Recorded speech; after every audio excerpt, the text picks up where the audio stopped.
The Joe Rogan Experience. Yeah, I think one big point about what you're saying about these influential people too is they benefit from strife. They benefit from conflict.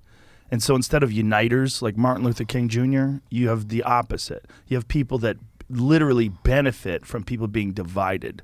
They benefit from calling people out or yelling people down or, you know, getting conflict going. Like that gets them more views. I mean, that's what's going on with Facebook.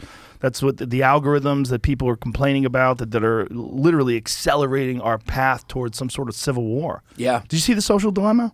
I did see The Social Dilemma. Scary shit, right? Scary shit. And I tell you what I was watching actually on the plane was this, do you remember the Duke lacrosse players? Yes. Do you remember that story? Yes. Explain it to people. Dude, the Duke lacrosse players. So the whole media had kind of indicted these guys, and they loaded this story with, you know, class and race. Explain the story to people. It was a bunch of lacrosse players. They had a party, right? A bunch of guys had a party at their house. Yeah, they're uppity white guys. They play lacrosse. So It's like nobody comes from the ghetto and plays lacrosse. So you know that they're arrogant white guys who probably, you know, their father may have like a third. They definitely have a portrait in the foyer of like, this is my uncle, his ties go back to England or whatever. Right. So they're douches. We get it. But they had a party and somebody hired some strippers. And the strippers that came were like two POCs. They were POC. And one of them was... A lot of people listening are like... Oh. POCs are people who historically disenfranchised, a little darker melanin tones. People of color. People of color. Yes. And so they came, they stripped, but the girl, they only stripped for like 5 minutes, and the girl was saying weird stuff, and then they got mad.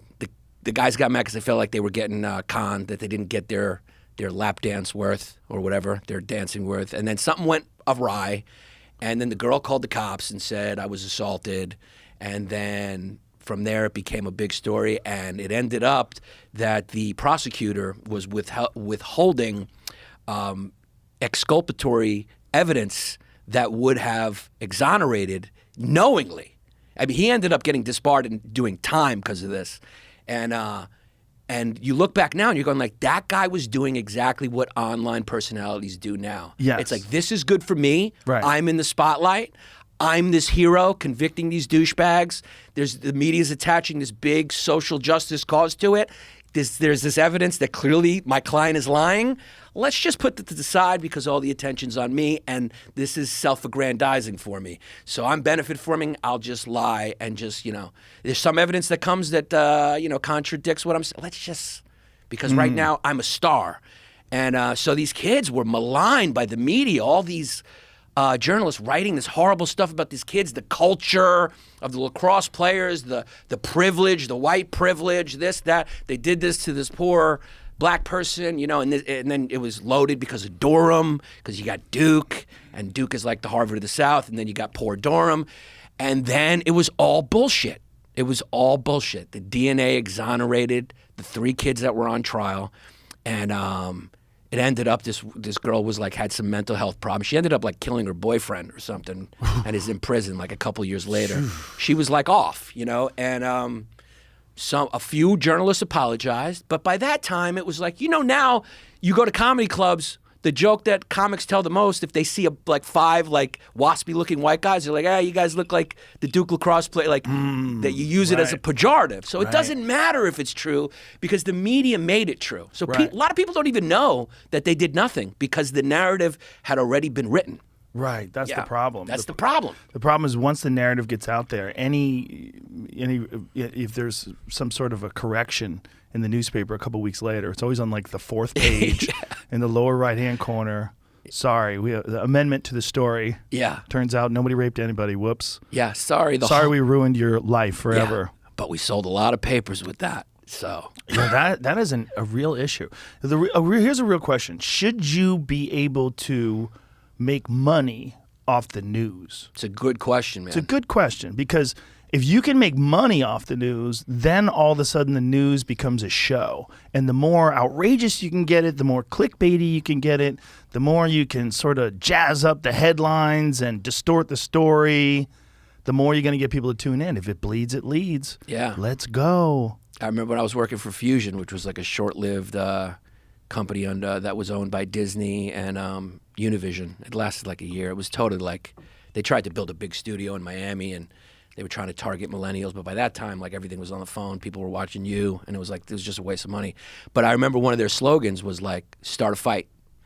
And I was like, Really? Yeah, because my two co-hosts were journalists, and it was run by journalists, and I was like the comedic guy that they had me in a corner and they opened it up and I came in and I was like, "Ooh, ha!" to make people laugh, but but I was working with like a Peabody Award-winning journalist, Mariana Atencio and Pedro Andrade. He was from Brazil, and they were two serious journalists, and the executive producer sat us down. It's like, pick a fight. Always look to pick a fight. And I'm like, wow. That sucks.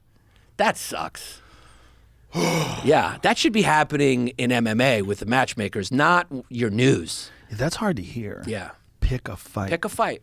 Because it gets ratings. People love the drama. They love it. I mean, if you turned on a real reality TV show, it would just be like a couple guys sitting around, Yeah. picking their nose, changing channels. But then if you make a reality, you're like, they tell you that's not reality. They have line producers going, okay, call him the N-word now.